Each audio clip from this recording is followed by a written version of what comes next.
Hey, what is up? Welcome the Slash Trees Show. Today's story is how I failed 2 drug tests, or why honesty is always the best policy. Good luck to this happy-go-lucky stoner. In October of 2011, I had been working a seasonal job that was coming to an end. On the verge of unemployment, I went on the internet and sent my resume to several businesses.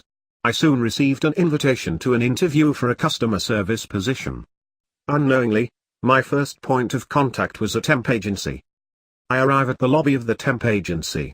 I greet the cute receptionist and introduce myself, and she asks me to have a seat. A few minutes later, a lanky white guy in a suit, we'll call him John, comes out and invites me into a conference room for my interview, which I now know to be more of a pre-screening. He asks me some questions about my work history and hobbies, and then some basic math and problem-solving questions. It seems to go well. We part ways. Fast forward about half a week and the agency has lined me up an actual interview with the actual business. I meet with the regional manager. He asks basically the same questions as John. Again, it seems to go well. He says he'll give me a call within the next week to let me know. By the time I made the half-hour drive home, I already had a voicemail formally offering me the position. The last step of finalizing my employment was another trip to the temp agency. I assumed to fill out tax paperwork and such. So about a week later, I entered the same temp agency lobby, greet the same cute receptionist, and sit. John comes out of the back but doesn't acknowledge me. He talks to her. I didn't hear everything, but I did hear this.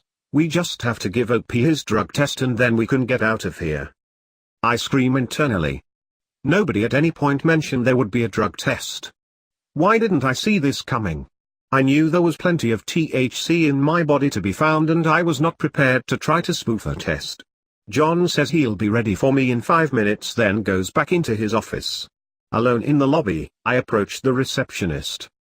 I'm not gonna pass a drug test. Her, clearly bewildered, excuse me? Me.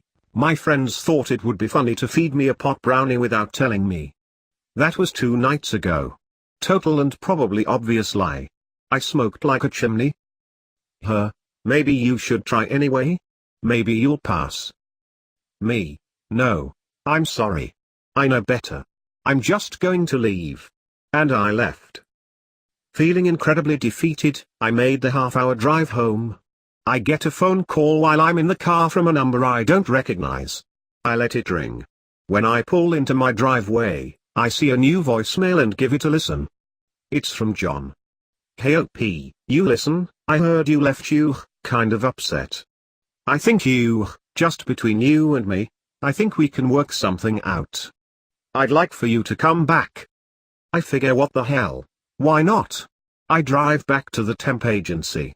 I walk in the door and the receptionist gives me this coy grin. John, looking a bit agitated, quickly comes into the lobby. Hey man, follow me. He begins to lead me to his office. Actually, let's go this way. He leads me out the front door. I turn around and give the receptionist a look of what the fuck. And she winks at me. John, still in his suit, takes me outside the building, around back to the fenced-in area where the dumpsters are. He offers me a cigarette, which I cautiously accept. You know that scene in Shawshank Redemption where the warden is being overtly kind to Tommy in the dark courtyard, then moments later has the hidden sniper blow his brains out? This moment felt eerily similar. Listen to me, he says. You're going to pass this drug test. What do you mean? I really don't think. He cuts me off. You're going to pass this drug test. I can tell you're not like the usual pieces of shit that come through this place. And, business, really liked you. But if you fuck it up, this never happened. Got it? Yeah, okay. We go back inside, into his office, and he forges the paperwork saying I passed the drug test. 5 years later, I work for the same company but now in a corporate position.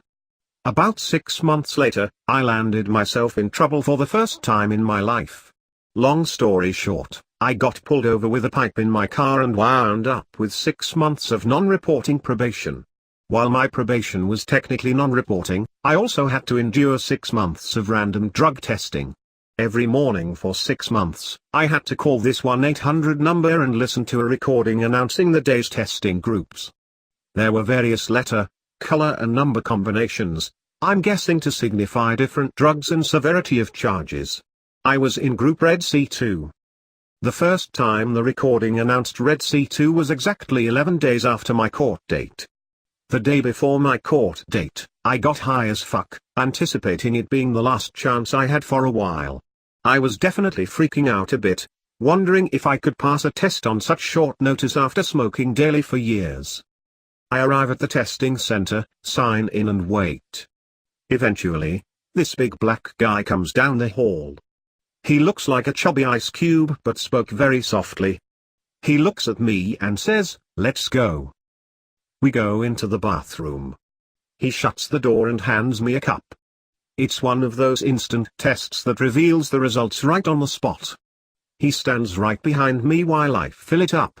I hand it to him. He puts the lid on it and sits it on the counter. We chat while we wait. He asks what I did to end up here. Asks how long I have to do this. Asks where I got my gauges because he wants some big diamonds. He seems chill. After about 2 minutes, he peels the label off the cup, examines it closely and says, "All right man, you're good. See ya next time. 11 days notice." No problem. Definitely shattered some misconceptions I had about how long THC stays in your system. Note, I am skinny as fuck. Your results may vary. And that's the way it went for the next 5 months. They claimed the tests were random, but it ended up being once a month like clockwork, except the 3rd month they threw me a curveball and tested me twice. I didn't try to beat the system. I stayed clean and passed every test. Until the last one. My buddy Adam had a birthday party during my final month of probation. In a moment of drunken weakness, I simply could not resist partaking in the dankness they were passing around his house. My first few tokes after a long 5.5 months had me on cloud 9. It was wonderful. But, surprise surprise, 2 days later, Red C2 gets called. Cue internal screaming. I hadn't been tested in a few weeks. I should have known it was coming soon. Why? I begrudgingly entered the testing center, sign in, and wait. Chubby Ice Cube eventually pulls me into that familiar bathroom. As soon as the door closes, I decide to tell him straight up, "I gotta be honest man, I'm worried I'm not gonna pass this one." "Shit," he says. "What did you do?" I tell him about Adam's birthday party 2 nights prior. "Well, fuck it man. Let's find out." I fill his cup and he sits it on the counter. This time, there is no chat. He's just staring at his phone. I'm pacing around the room, clearly distraught, talking out loud about what a dumbass I am.